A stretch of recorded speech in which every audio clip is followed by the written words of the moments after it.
So, Sheikh Ibrahim, to start with, would you mind just explaining to our viewers what is Sufism? How do you define Sufism?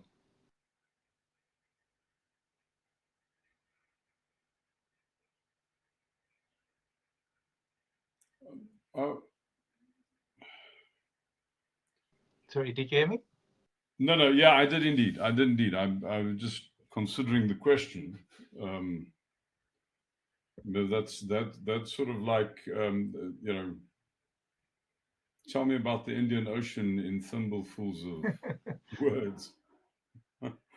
So one's a bit stumped. Uh, but so I can tell you what it means for me. For me, Tassawuf is really about the pursuit of the divine encounter. It takes Allah at His word that He's closer to us than our jugular vein, and that suggests that He's immensely proximate. And something that's immensely proximate has to be knowable, and knowable not mediated through text, knowable not mediated through language, but knowable as a direct experience, like like you're sitting on a chair, is a direct experience. So Tasawwuf is based on Sufism is based on both the conviction that experience is possible, and also the conviction that guidance to getting more proximate to that experience is possible. Mm. Brilliant. And how, so within the field of Tasawwuf, there are different chains or silsila, or how you call it. What are the differences in those, and which branch do you belong to? So, I mean, formally, I'm associated with the Shadri Darqawi, the sort of the basic, North African is chain or tradition, um, and I mean,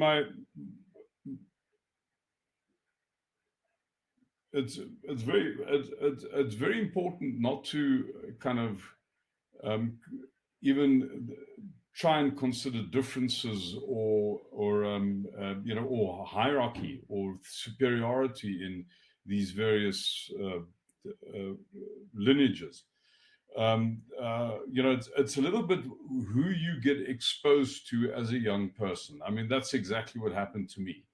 So I obviously got acquainted with people of this tariqah. Actually, there were two tariqahs. There's my earliest acquaintance with Tasawwuf was with a sort of a local South African Naqshbandi lineage that had been in the country since about the middle of the 19th century, that had come through Cape Town, and I met these people in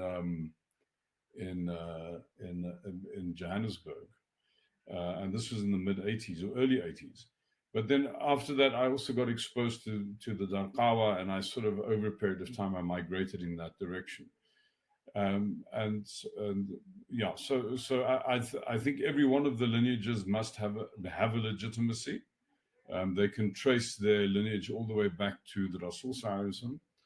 And the important thing is to engage the one where you find the taste personally, um, which is what I've done. Also, what's the importance, and how do you decide what's the importance of having a teacher generally in Islam, but in Tasawwuf, and how does one go about finding a teacher if they want to go on this path? Because I've heard a number of people saying that like it's a very daunting kind of a thought for them to commit so kind of fully to one individual. I mean, to my understanding, the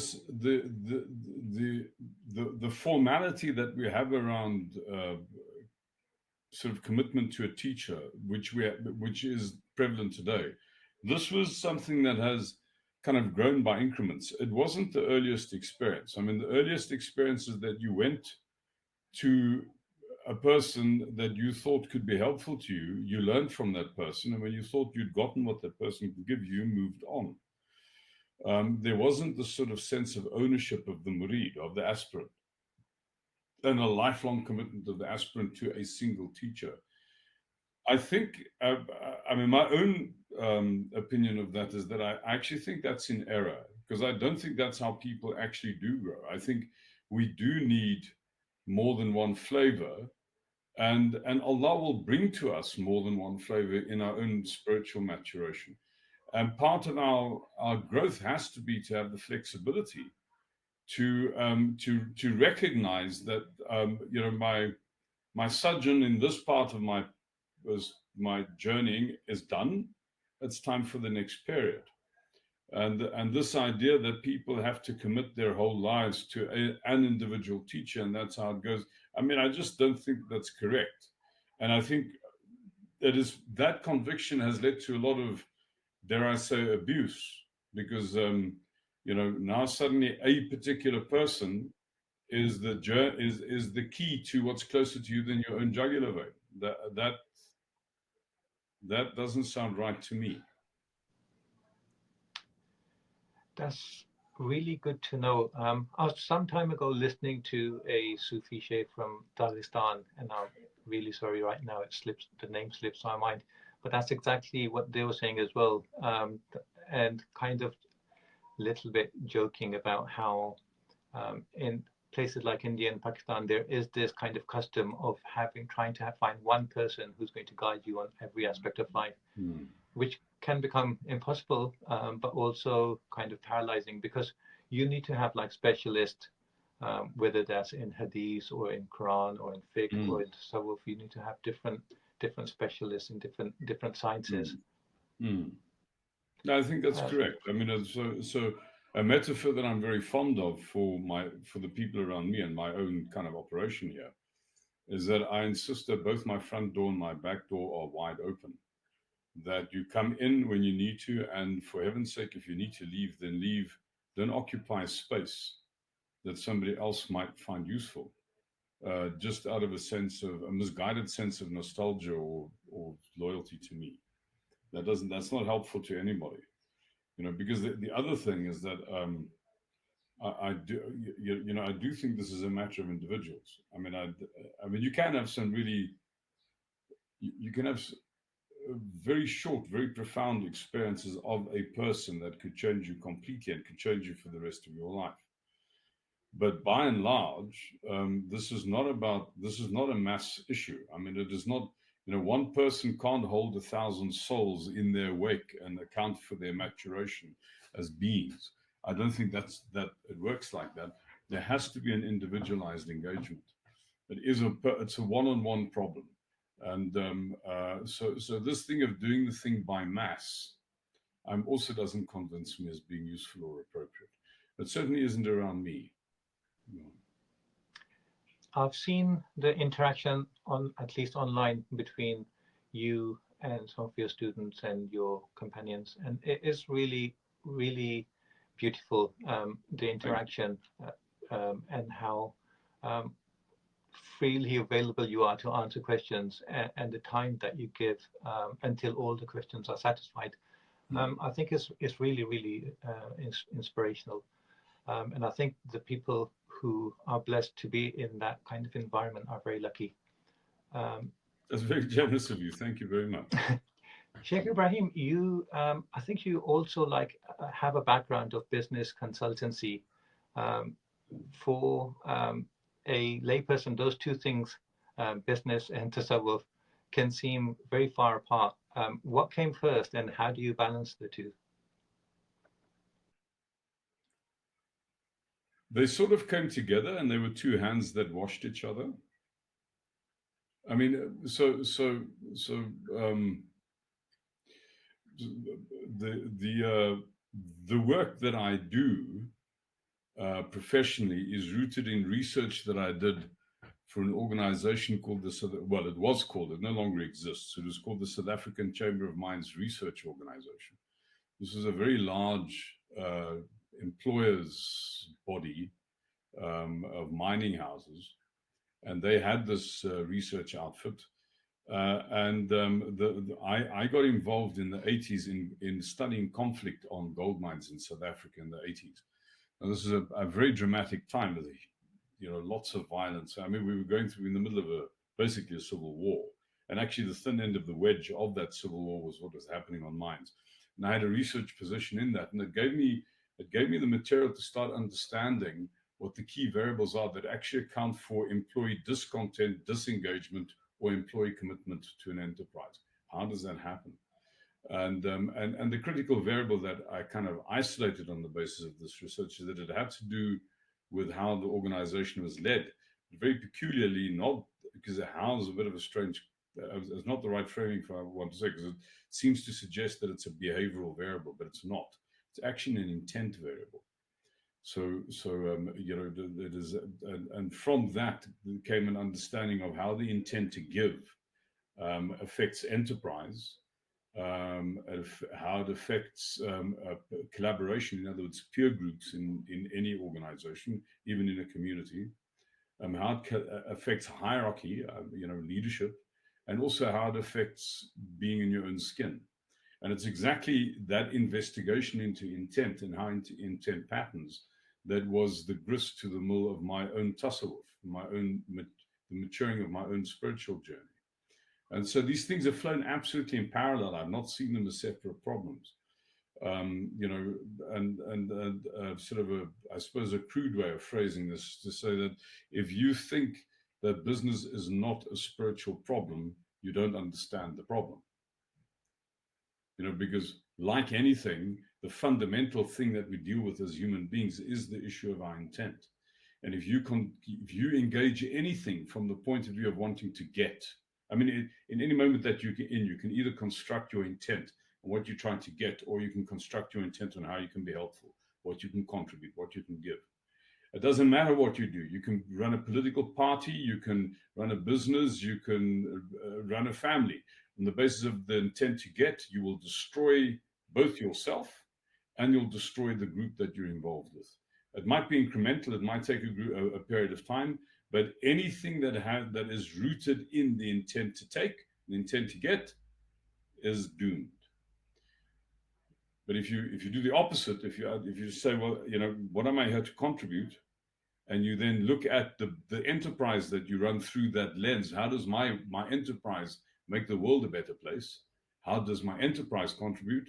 And you run your business through that lens, your enterprise is blessed. Your enterprise will go from strength to strength. You'll outcompete anybody who has the opposite view. And in the fullness of time, your enterprise will actually give you the grist to the mill for your own transformation as a person. In other words, your business can become the gymnasium for the polishing of your own intent, in other words, your own spiritual awakening. So I don't think it's useful at all to see these things as opposites, because they really aren't. They're deeply connected problems. As human beings, we face a single problem here on this planet, and that is, we are all going to die. And in that moment, the grave, it really only asks you one question. And that question is, are you able to give or lose everything unconditionally right now? In other words, how unconditionally can you give? Now, if you haven't spent your life kind of studying for that exam, I don't think you're likely to kind of pass that exam. And since most of your waking life, at least, is spent, for most of us, at work, if you aren't managing to translate that problem into how you work, you're also challenging yourself, your ability to die. So make no mistake, running a business is a deeply spiritual problem, and it's actually one of the key terrains where you prepare yourself for death. That is very wise, and I think timeless wisdom. Our Prophet, peace be upon him, was a tradesman himself, and many prophets were businessmen. So business and spirituality have gone hand in hand since the beginning of Islam. But in today's day and age, how especially with like youngsters kind of learning religion online, learning business online, and how, especially in the business environment that we see online, where everything is so materialistic, kind of a dog eat dog kind of a situation, and also these kind of fake business people giving really bizarre messages to youngsters with kind of rented Ferraris in the background, saying that this is what our goal needs to be. Um, what advice would you give to youngsters in that um, doing carrying out business in the way that you're mentioning here? Not only is that good for your kind of hereafter, but it's actually a good business model. Hmm. You see, I mean, I don't think,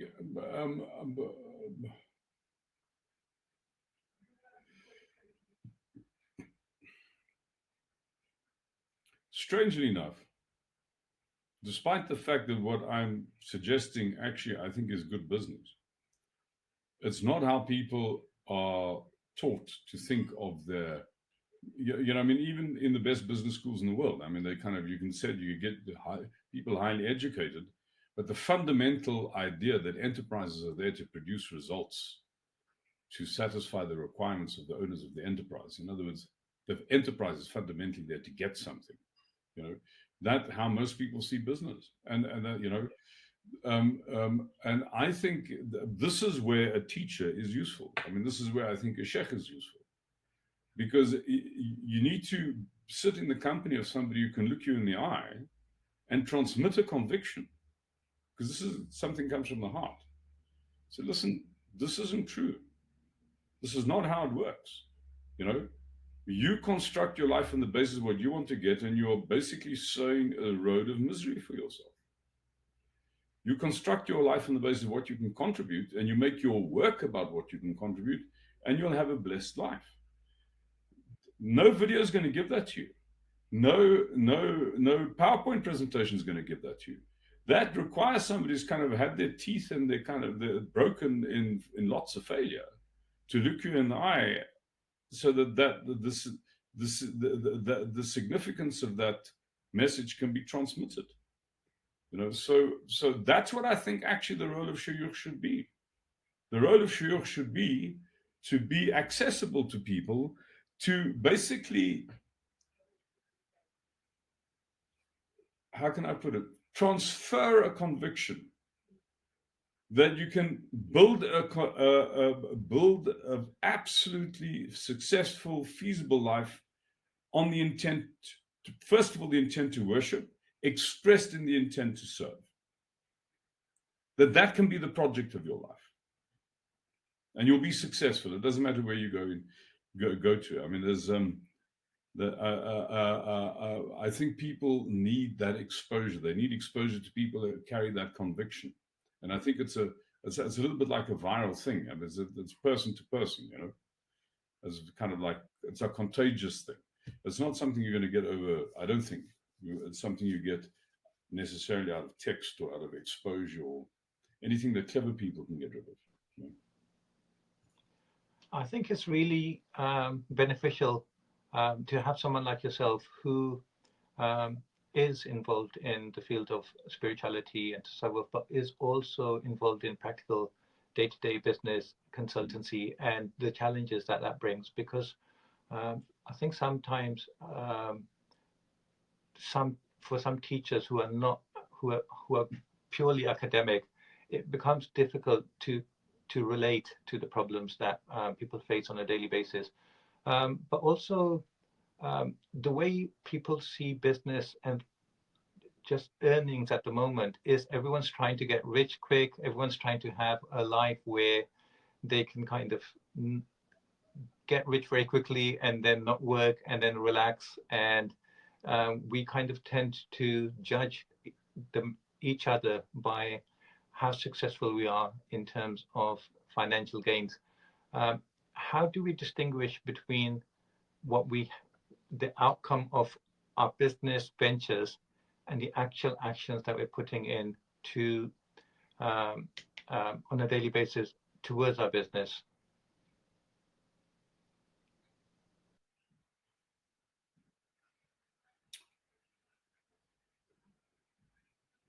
First of all, I think it's really important to understand that there's no bank account that's big enough to address your feeling of insecurity and your feeling of discontentment. I know really wealthy people who are miserably discontented and depressingly insecure. I know people who aren't very wealthy who are secure and are very contented.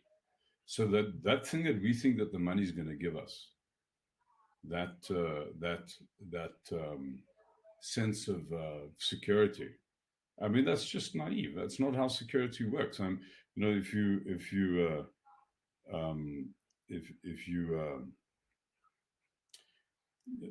most people today think that if you own a house, if you've paid off the bankers and the title deed to your own in your house is in your safe, then you're secure. It's like house ownership, home ownership is like a key asset that it guarantees sort of security. And a lot of people aspire to earn that, to find the money so that they can have this asset because then they think they're secure.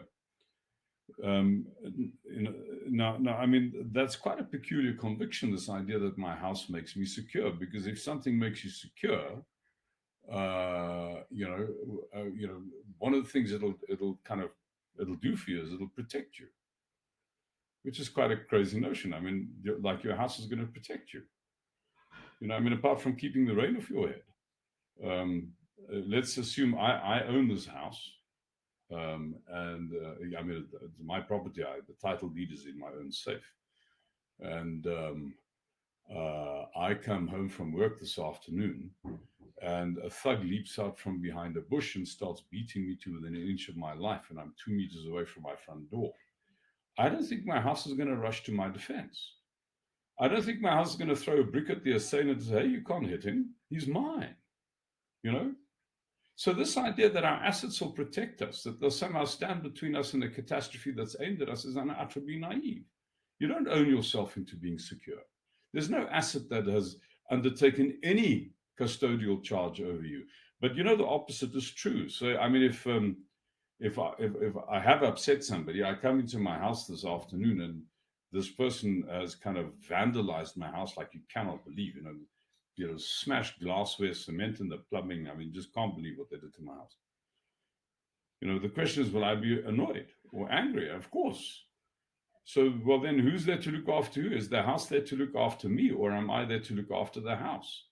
And clearly I'm there to look after the house. So while not a single asset that I have has admitted any custodial responsibility with regard to me, I've accepted a custodial responsibility with regard to every one of my assets purely by claiming ownership. In other words, you don't own yourself into being secure. You own yourself into being insecure, because the more assets, more things you own, the more things you have to protect. And I mean, this is so there's a fundamental fallacy in this idea that money result, that sort of that kind of the material description of the good life is what's going to make you satisfied. That isn't what makes you satisfied. What makes you satisfied is living a life that is actually makes a contribution to others. I mean, even if you think of people in your life who you consider sort of significant, I mean, people that you have a high regard for. I mean, it could be somebody completely obscure like a grandmother, or it could be, I don't know, the Rasul Sallallahu Alaihi Wasallam, or Louis Pasteur, or I mean, anybody in your frame of reference is a hero. Ask yourself, what makes that person significant in your life? Is it because of what they got out of life, or because of what they contributed? And clearly it's based on what they contributed. So a meaningful life is not one that's is to be measured on the basis of the assets. A meaningful life is based on the contribution made. And there's a second layer to this meaning, which is that, if I do something in order to achieve an outcome, so I'm working very hard to make lots of money, then clearly the hard work that I'm doing is the price I have to pay to achieve an outcome. The experience of having to pay a price is a loss. And that paying of the price is in the moment that I'm in. And I'm only ever alive in a moment. So if I'm doing this to get that in the future, this I have to suffer through. The only thing that I actually have is the moment that Allah's given to me, is something I have to suffer. Because happiness is on the other side, it's in this mythical future. When you base your life on your contribution, then it's not just so much about the outcome that's important, but actually what you're doing is important. You shift the significance of what you're doing from an outcome into the process of what you're doing. You're doing things to do them well. You're not just doing things to produce a result. And when people do things to do them well, they start finding a delight in doing the thing. I mean, the word for this is autotelic. Okay? You get an implicit pleasure from doing the thing. So you can imagine two different people standing on a masala. The one person is standing on the masala and the intention is to kind of lay up sort of credits for akhirah, you know, like they're dealing with a sort of a grocer here. They have to kind of buy their chits for. The other person stands on the masala, and they stand on the masala in the joy of experiencing worshipfulness. They in every position that they're in the salah, they completely surrender to the experience of being in that position, because the experience is an experience of peace and of contentment. That person's salah is an end in itself. It's not a condition that they're having to fulfill to get somewhere else. They're doing the thing to do it well. They get pleasure out of doing the thing.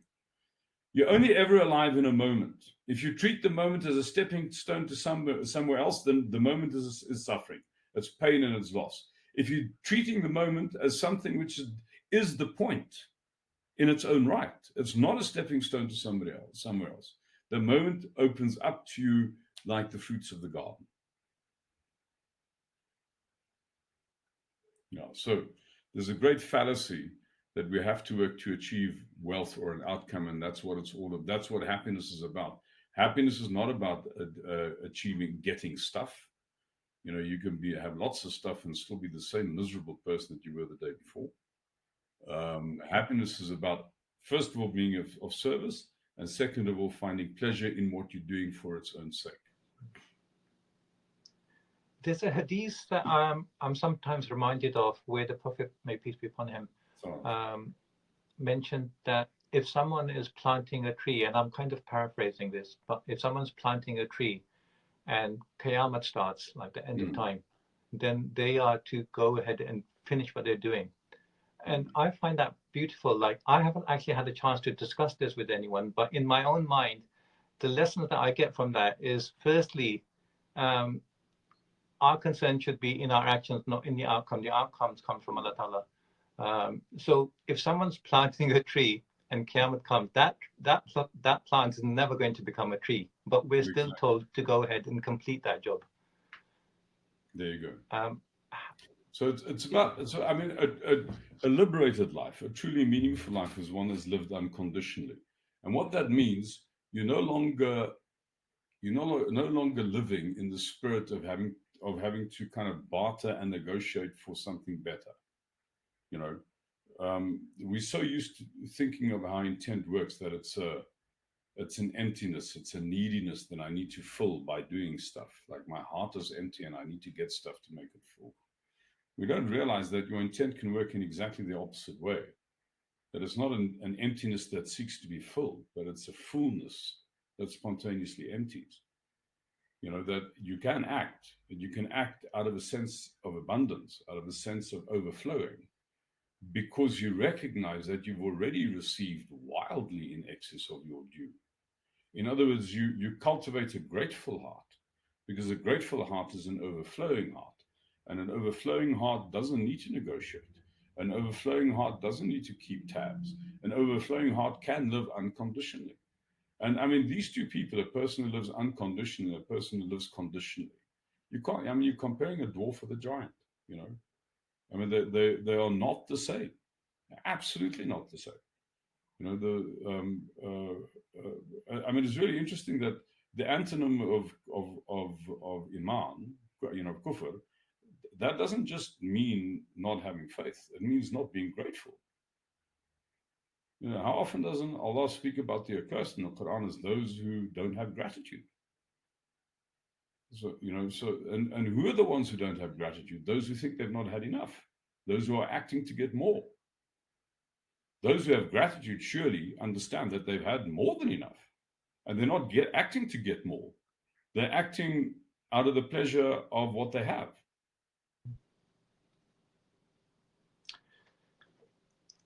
Let me just take a moment's break to introduce our sponsors for today. This episode is proudly being sponsored by the Worldwide Listings Company Limited, or WLC for short. WLC is a e-commerce marketing agency specializing in making brands successful on Amazon. So if you are thinking of starting a new venture, or if you already have a brand and you want to take it to that next level, then get in touch and WLC will be able to help. For transparency purposes, let me also tell you that WLC is actually a company that I founded and am the director of. When you get in touch with WLC, you'll be getting in touch with me and my team, and we look forward to greeting you and seeing how we can help. Thank you, and now let's get back to the episode. Also, I see it like when we look at society, as a society, almost in every country, not in every country, because there's lots of increasingly lots of societies where life is very miserable now, unfortunately, like what we're seeing in Syria or what we're seeing in Palestine. But generally speaking, we're better off now than our previous generations were. But mentally, we're more kind of stressed. We're more completely not in peace. Increasingly, people are finding it difficult to even sleep at night. And how do we find that inner peace? We're told that peace is found by the remembrance of Allah. And how, in practical terms, how can we apply that in our lives? What does remembrance of Allah mean?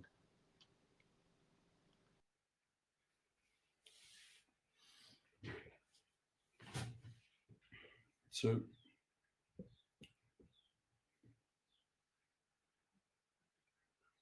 you know, it depends on how one understands the word remember, or what one understands by remember. Um, so,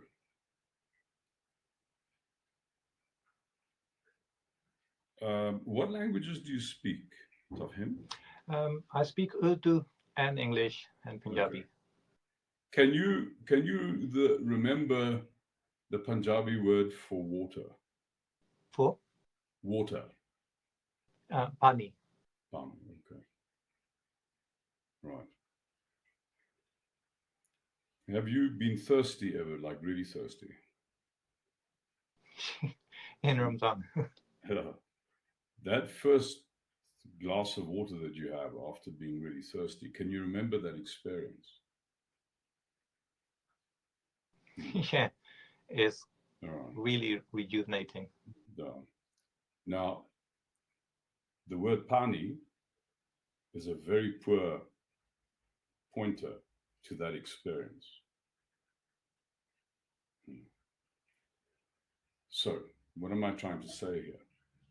If you think that dhikr, remembrance, means just an ongoing repeating of words with a tasbih, possibly in a language you don't even understand, you know, that's like saying pani, pani, pani, pani, pani, pani, pani over and over.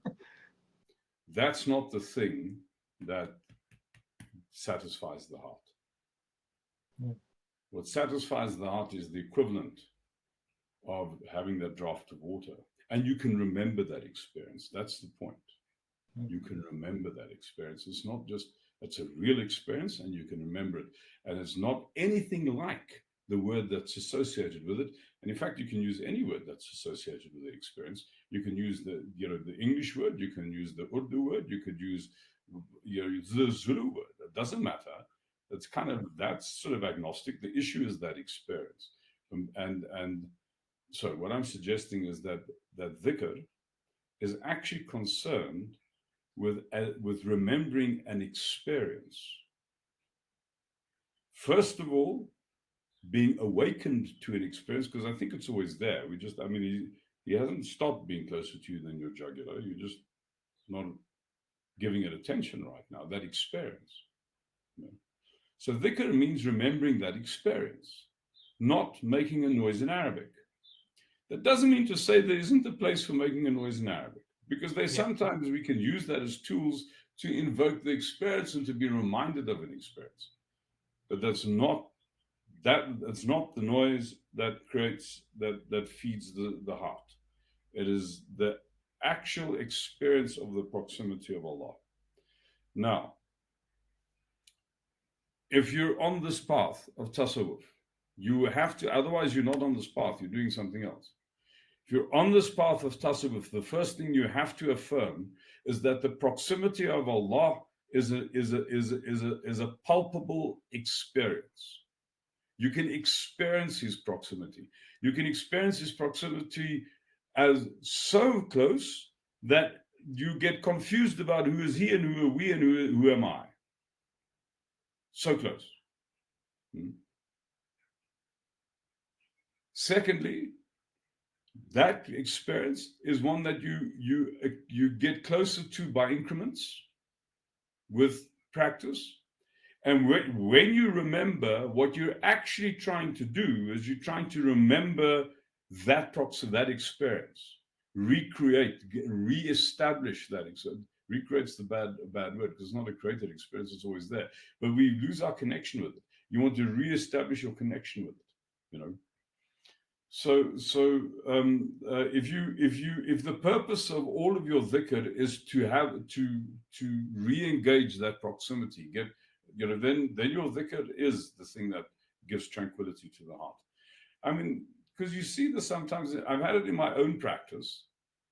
And then I went through long deserts, of doing all the right things with tasbihs and on the salahs, and still miserable, still discontented, still, because I was thinking it was just that thing. That's no, that thing is a door to an experience. That's the thing that you're trying to gain access to.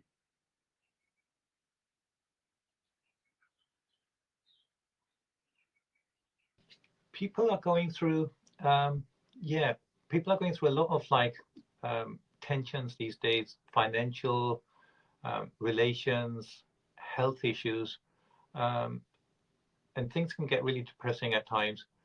Also, I think personally, I feel sometimes as well that like our the state of our iman, the state of our remembrance of Allah Ta'ala, it fluctuates.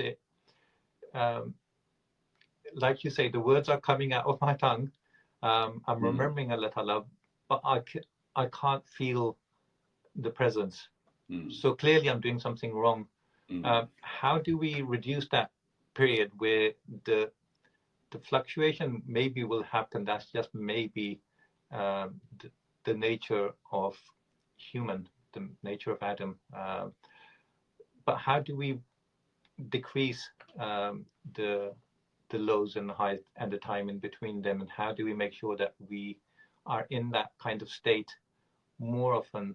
Because sometimes there's, especially when you're alone and when you have time to consider things and you have time to practically remember Allah Ta'ala, things are different. But when you're out and about and you face difficulty from other human beings, whether that's relatives or um, in trade or business or your boss, sometimes you kind of forget all of the more important things in life, and the immediate things become more bigger challenges.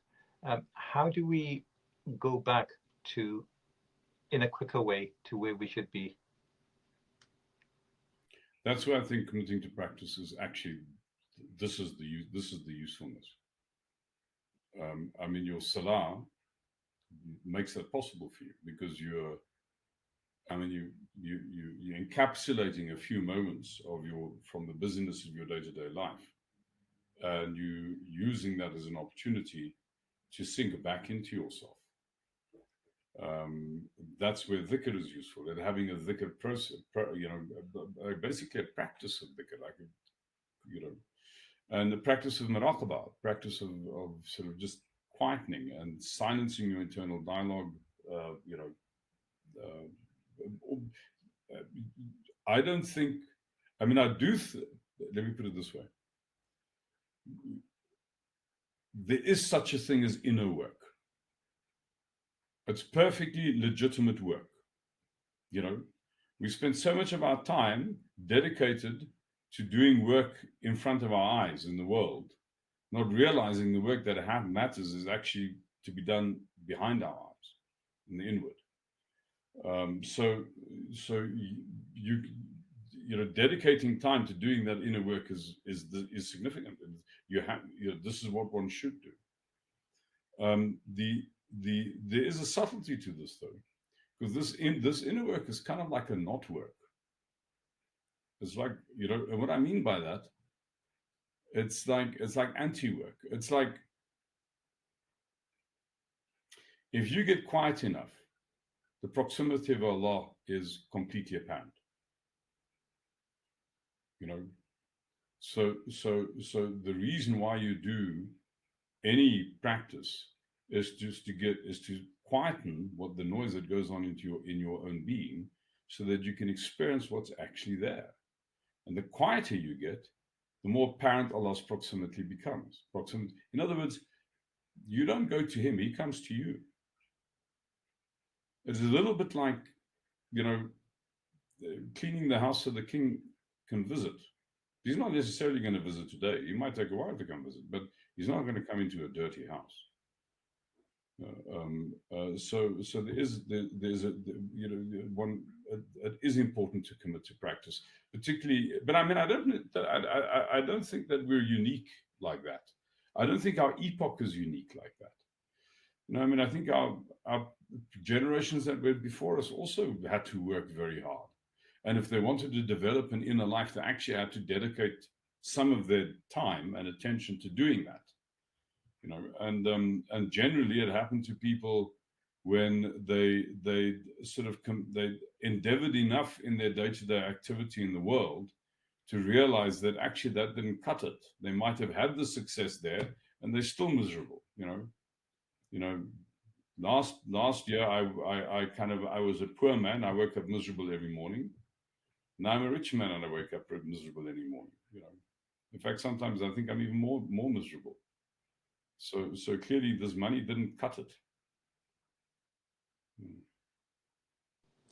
From my own experience, and also from what I hear from other people constantly, I think the things that stress us out, as I see it, are two things. One in relation to Allah Ta'ala, and the other one in relation to other people. In terms of Allah Ta'ala, we kind of, when we get stressed out, it's always in terms of, we're actually not too bad right now.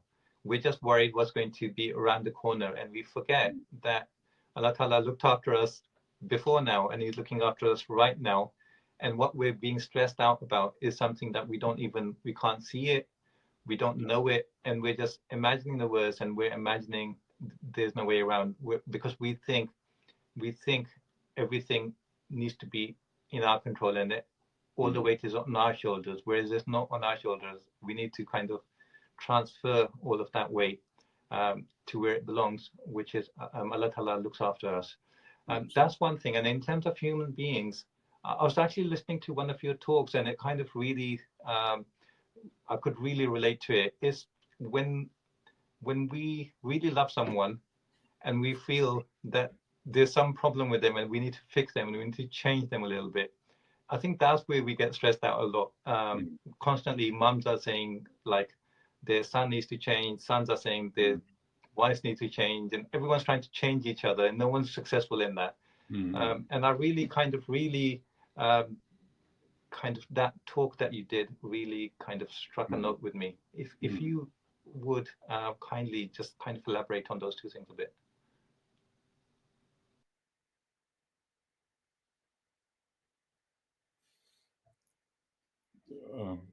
there's a story, and I mean, the older I get, the, the the more I wonder whether it's apocryphal or not, whether it actually happened.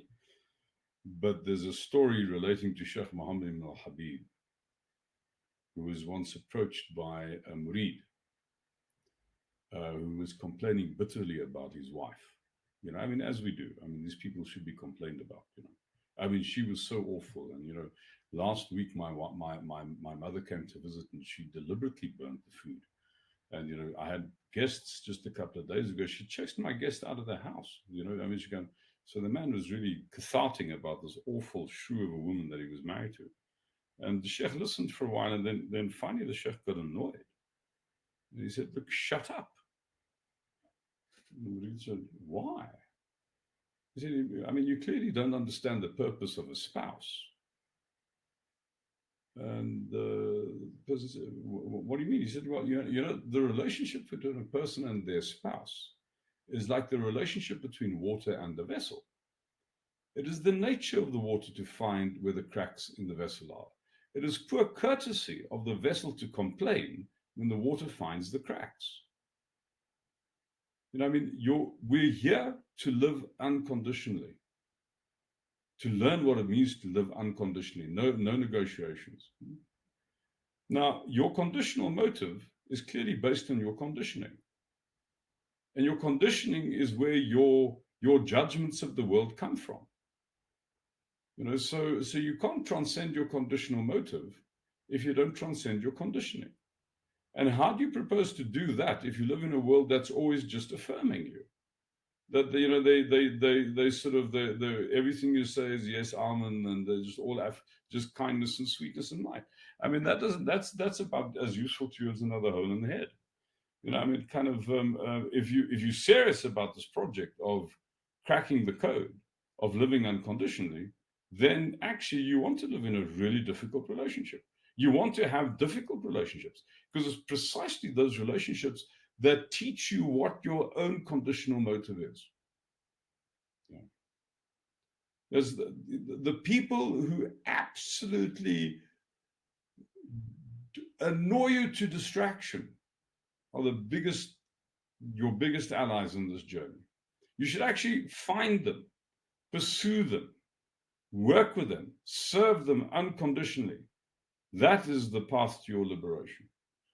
Trying to find a world where everybody just lives according to your expectations of them. I mean, that's a recipe for basically dying unrealized, just getting pickled in aspic. No change.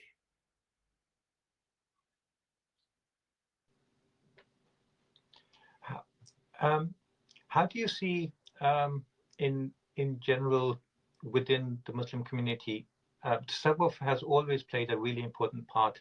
Um, is Islam is um, a holistic religion, so we're taught like fiqh and the rules of engagement, but spirituality um, and all of these things have been part of our religion from start. But now increasingly, there's this whole movement which kind of is trying to portray Tasawwuf as a sect, which it absolutely isn't. How do you see that kind of movement, and does that kind of worry you?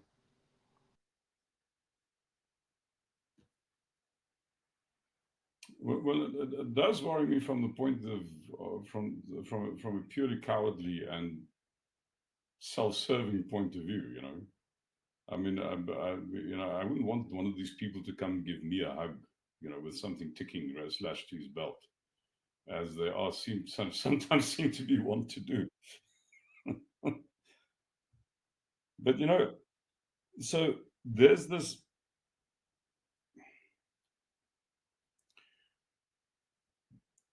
One of the naiveties I think that we suffer from is that is this desire to reproduce a utopian past.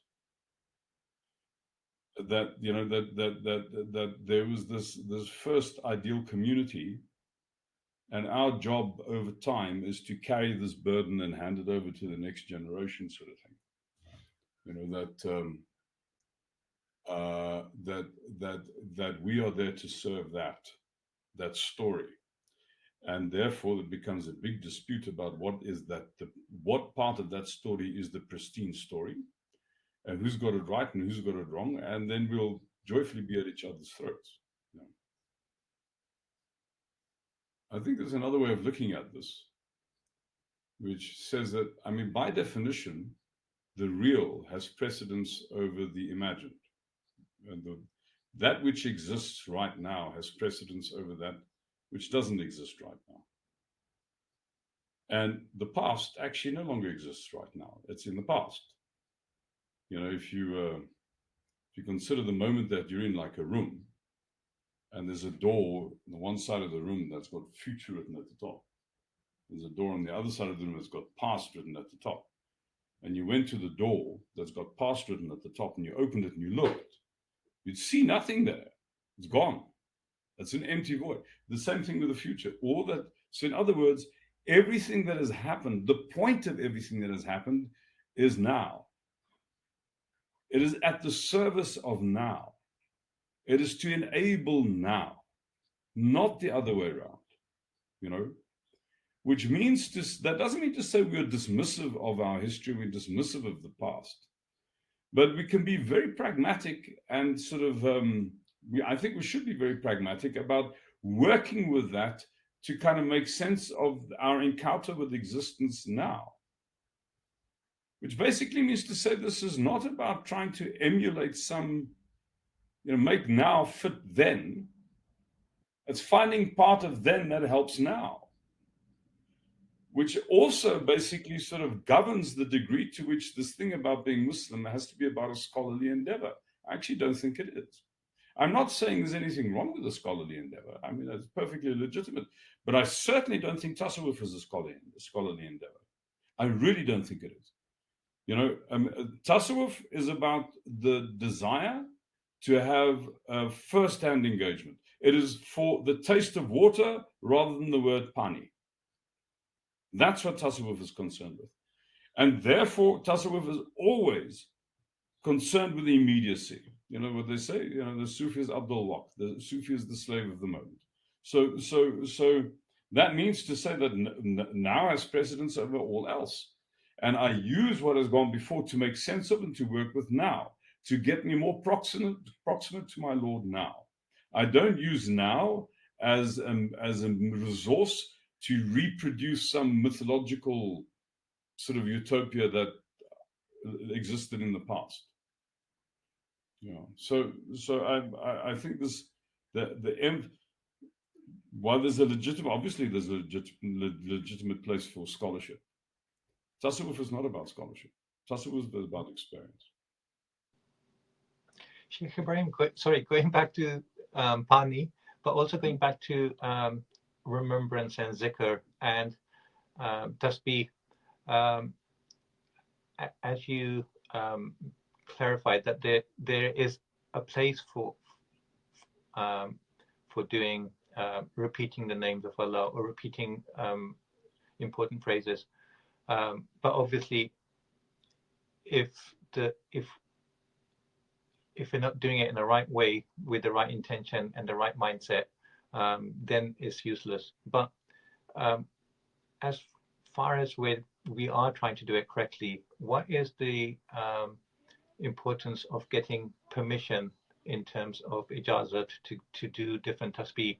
Is there any harm in someone trying to kind of do a self-help kind of a tasbih or a zikr? This is a subset of the earlier question that we had about the significance of the sheikh. That this idea that you have to this is I think this is a dangerous bid'ah. This is a dangerous innovation. This idea that you only take guidance from one person. I mean, at the end of the day, you're the captain of your ship, and you work with what works for you.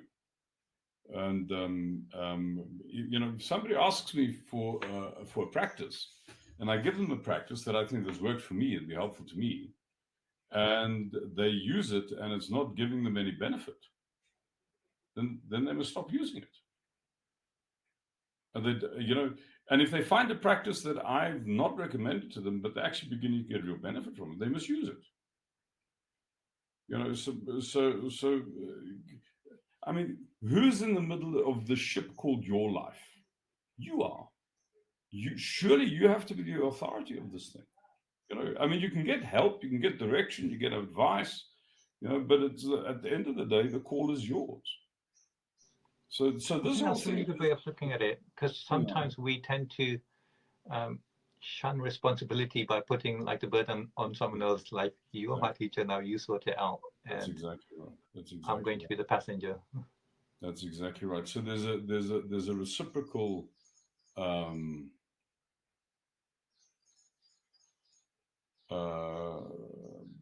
how can I put it? There's like a reciprocal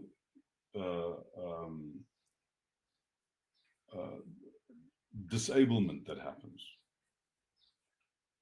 The person who thinks it's all up to the authority of the sheikh has basically they've abrogated accountability for their own growth, and the sheikh has abrogated his own worshipfulness, his own slavehood, because he has arrogated to himself the wisdom to live somebody else's life. Um, so some of the Tassawuf that I've been exposed to in my life is that the sheikh wakes up one morning and looks somebody in the eyes. He says to him, I want you to immigrate to Chile. Just like that. The guy gets up, sells up everything, grabs his family, crosses the planet, goes to Chile. It's a complete catastrophic disaster. The wife leaves him, the children can't learn Spanish, and he comes 3 years later, he's back, his life's a wreck, he's ruined, and looks accusingly at the sheikh, and the sheikh doesn't, doesn't actually hit the sheikh's kind of consciousness or conscience that this is what you're doing when you think you have the right to command somebody else's life.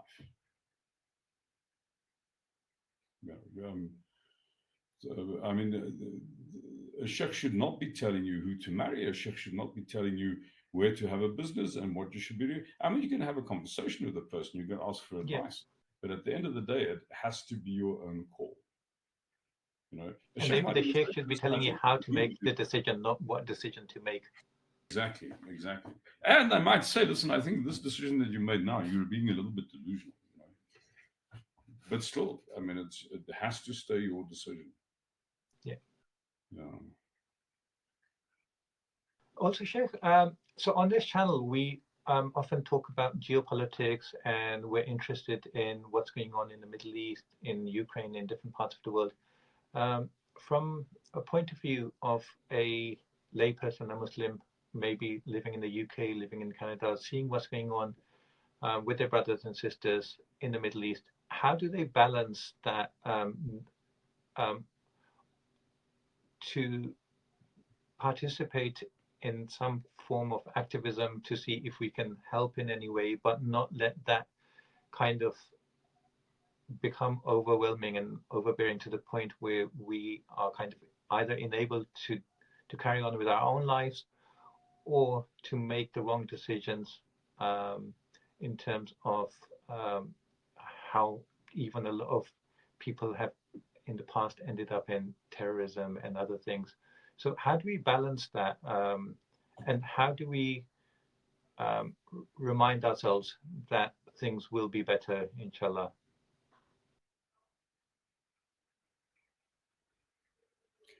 I mean, this is an extremely contentious question, Tafhim.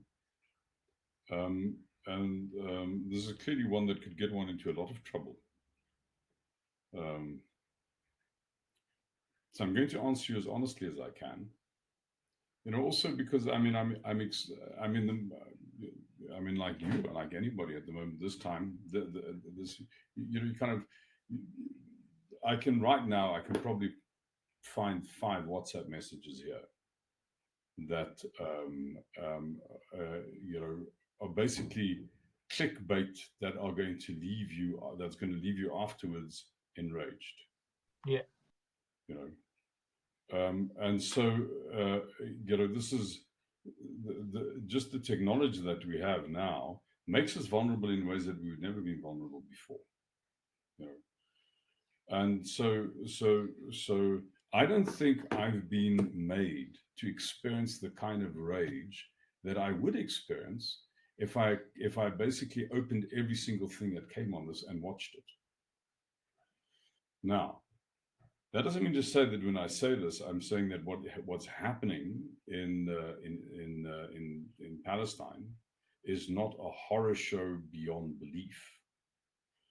That is the most unspeakable injustice. From every point of view, how you cannot see that this is actually a genocide is this is all true. But the point is, my fundamental responsibility to myself and to the life that I have is to have a good opinion of my Rabb. And having a good opinion of my Rabb has to mean to have the faith that this is a stepping stone to something that will be better. And that the story is not over. First of all. And second of all, the story is in hands that are bigger and better and more capable than mine.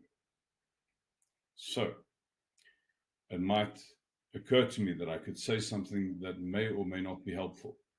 Like, for instance, this is a public forum, and I can say to you that a person who looks at what's happening there and doesn't see that this is an absolutely unapologetic genocide, that person is not seeing things as they are. They're just being deluded. That's what I can do now. But I'm not going to open these 5 things that are coming between me and until I do the Maghrib, because I'm just not going to do that, because I owe it. My Rabb has given me my chest, and my chest is meant to be a pleasant place for him. And a pleasant place is not a place that's enraged. A pleasant place is a place that has a good opinion of him, and therefore has a good opinion of his creation. So far more proximate to me is this extraordinary garden I live in, the wonderful people that I pray with every day, the constant practice that we do together. That's my real experience. That's my real lived experience. That's the truth of my life. And dare I say, we can make that the truth of our life for probably 99% of living Muslims today, if they wanted to. And that doesn't mean to say you don't have compassion for people who are suffering horrendously, and that you don't have, when you can do something to help, you do what you can, but you don't make that your lived reality. You make your real reality your lived reality. That reminds me, I think somewhere I read that Imam Ghazali in his time was criticized by his opponents, that there was, I think it was at the time Mongols or hordes of Mongols in neighboring other regions of the world, destroying Muslim lands and killing people and causing devastation. And they were criticizing Imam Ghazali for not addressing that when, as you say exactly, Imam Ghazali was more concerned about his immediate surroundings and where he actually can apply himself and how he can improve what's going on in his immediate surroundings. No, that's right. That's right. Sheikh Ebrahim, so you're based in South Africa. Do you get to travel? Have you been to, I think you've been to the UK a few times. Yes. I'd love to know when you're coming over next. Well, I mean, I'm my wife's Swedish, and I live between the 2 countries, but mostly I'm based here. I do have friends in the UK. I've done business in the UK. I'm hoping to start up some consulting work again in the UK. So my intention is to be around and sometime in the course of 25. That still has to be kind of decided. Yeah, I hope to be in the UK sometime in the course of 2025. Inshallah, I'd love to know when you're coming, and it would be great to meet you. Have you been to Pakistan ever? I have a lot. I have. Maybe we should arrange that as well. I think you like it. Yeah, no, I do very much. I'm on my way there again. I'm now on Saturday. I leave for Sweden, and then I'm there for a week, and then my wife and I go to Pakistan to Karachi for. Oh, oh wow. No, we have families. I mean, my daughter-in-law is Pakistani. Her brother is getting married, so we're going to the that's that terrible slip of the tongue. Not funeral, wedding. Beg your pardon. That wasn't deliberate. Brilliant. So, Sheikh Ibrahim, thank you. I really appreciate your time. Personally, I've gained a lot from this talk, and I hope the audience the same for them. I would be grateful in future if you give us more time. I would like to have this kind of a bit of like a regular, just so that we can benefit from your talk. I'd be honored, sir. Anytime. Thank you so much. Jazakallah. The best. Assalamu alaikum. Wa alaikum assalam.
The horns of my seeing extend from the corners of my eyes to embrace the furthest horizon. I'm the young bull. I rock the heavens with my gait as I walk the hills. I embrace it all, keeping it close like an infant to my milky breast. It is all mine. I hold it all in my encompass. The lantern moon hanging from the vault, the awakening of the sun, its stretching bright and setting sleep, all are stretched round by the bubbled tent called me, enclosing the emptiness within which the four corners of the wind roar from me, to me, through the firmament, the clarity where once there was my head.